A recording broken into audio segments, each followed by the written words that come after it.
啱啱我喺一個航拍嘅 Facebook 群組裏邊見到呢條片，呢個師兄真係慘啊！第一日放飛就要遇到呢啲問題，應該佢係冇咗衛星失控咁啊，唔知點樣捉翻部機，咁就炒咗入樹林啦。我就即刻諗翻起我拍改咗摩打首航嗰條片，都出現同樣嘅問題。遙控器出嚟先，駁翻個 DJI Fly， 咁啊衛星都收爆啦，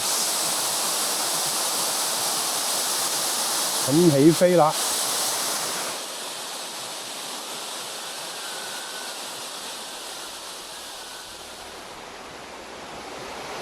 呢度咧通常都係比較大干擾噶，即刻變咗姿態模式喎！依家好，而家又收翻衛星啦。咁啊，通常都係咁樣噶，呢度好奇怪噶。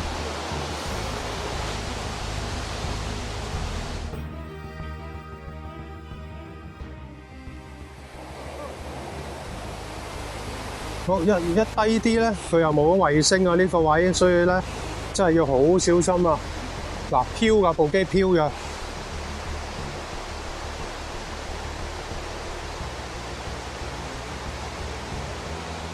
一低啲就飄噶啦。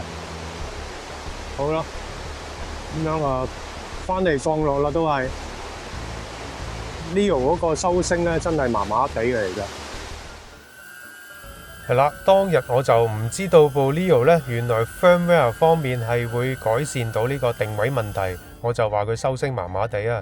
大家都見到啦，部機咧喺呢個收足32粒星嘅情況之下咧，忽然間跳去姿態模式，即係部機個定位信號咧就時有時冇，跳下跳下，就好似最近啲無人機表演取消，係因為呢個電離層閃爍嘅影響，令到無人機嘅定位精準度大幅降低，經過專家評估唔適合飛。嗱，我而家一部航拍機都咁大影響啦，而無人機表演呢涉及過千部嘅無人機啊，所以嗰個影響呢就更加大。若然個唔好彩真係遇啱姿態模式，當嗰一刻你係望住圖傳嘅，你就 keep 住繼續望住圖傳嚟操控。當鏡頭係向住你自己嘅時候，部機飄右呢，跟住隻手就要好溫柔咁樣向右打桿，部機就會向翻左修正翻噶啦。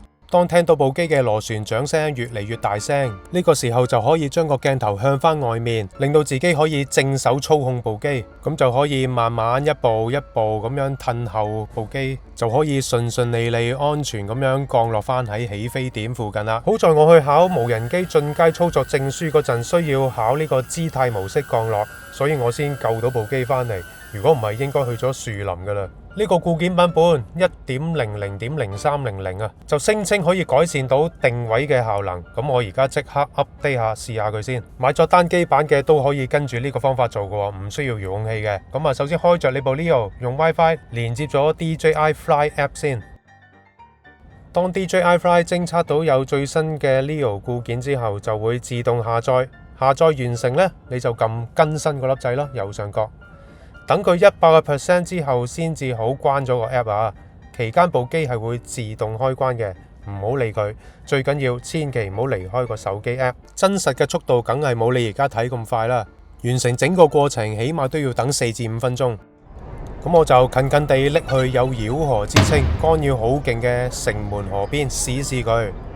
好 ，DJI Fly 好快就 detect 到部機啦。咁啊，收下衛星先，睇下係咪快咗。哇！轉眼就22粒啦，已經27、23、27咁樣跳下跳下。嗱，但係咧好多師兄都試過喺水面咧飄走咗部機嘅。因為上到半空咧，佢都會出現 ATTI 嘅，就算你收足聲都。咁啊，而家試下佢究竟有冇呢個問題啦。起飛。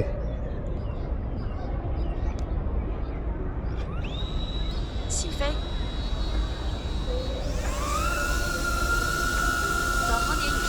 上邊有電纜啊，所以避過咗佢先。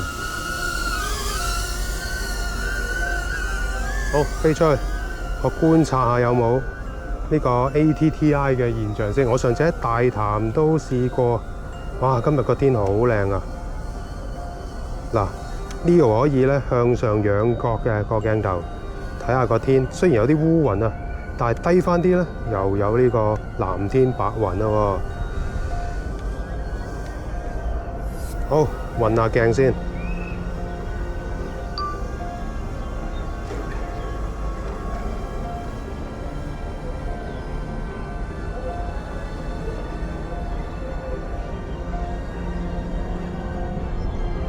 好似好穩定喎，依家好似冇乜問題，冇跳 ATTI 喎，依家32粒星咧都係，但係32粒星就浮動下啦，間唔中跌翻落去28，跟住又上翻32咁樣咯，似乎好穩定喎，佢真係修正咗呢個衛星定位嘅問題喎，似乎。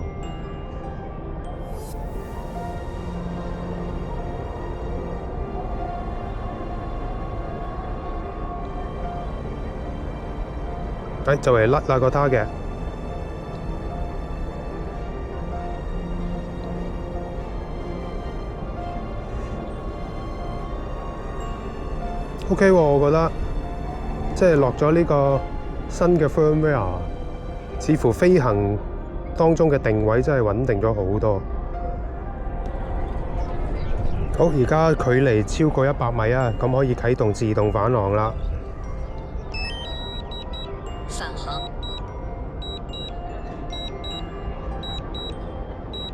睇下佢個落點係咪又係準確嘅？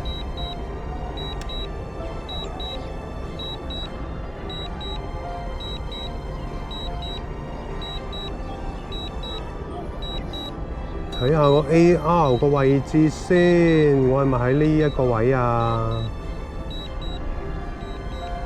好似過晒龍喎。降落。好，開始降落。我係咪呢個位啊？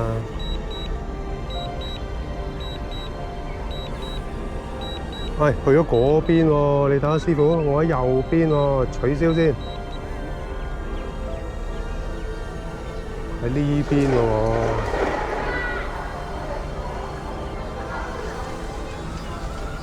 始終都係要人手降落。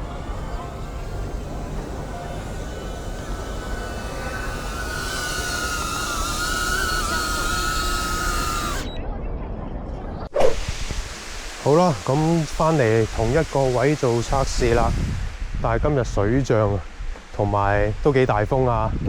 有咩事應該部機呢？如果真係出現 ATTI 呢，應該吹走都好難救下。不過話咗做測試嘅，咁冇辦法啦。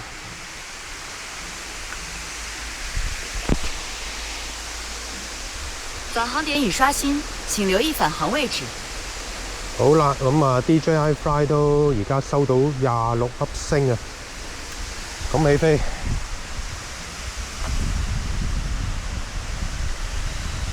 起飛。返航點已刷新，請留意返航位置。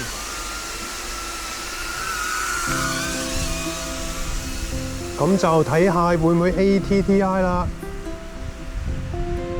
真係好多咁喎，今日32粒星啊，都係冇出現 ATTI。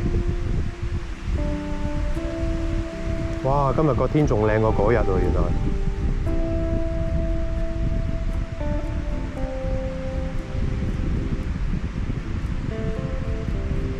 咁啊，嗰日嚟到呢一個位咧，都有 ATTI 嘅。佢雖然咧收到32粒星，但係應該係個 firmware 影響啦。咁而家 update 咗咧，咁啊穩定好多啦。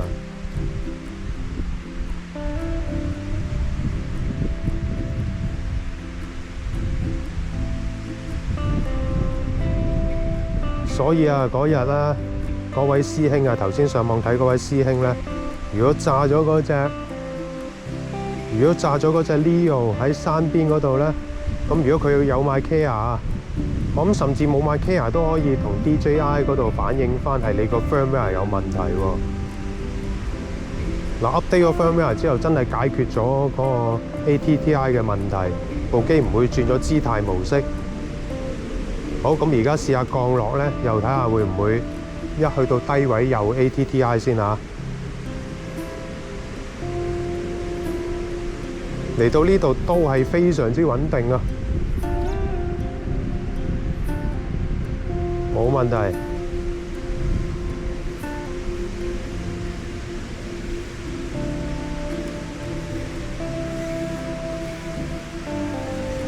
嗱，我都差唔多到水面㗎啦，都冇事喎。嗱，差唔多到水面噶啦。好啦，咁降落啦。所以如果未 update 嘅各位呢，咁我可以快啲 update 翻呢個最新版嘅 firmware 啊，真係解決到衛星定位嘅問題㗎。降落。好，咁呢集呢就到此為止啦。鍾意條片俾 like、分享、訂閱啦。咁啊，下集再見，拜拜。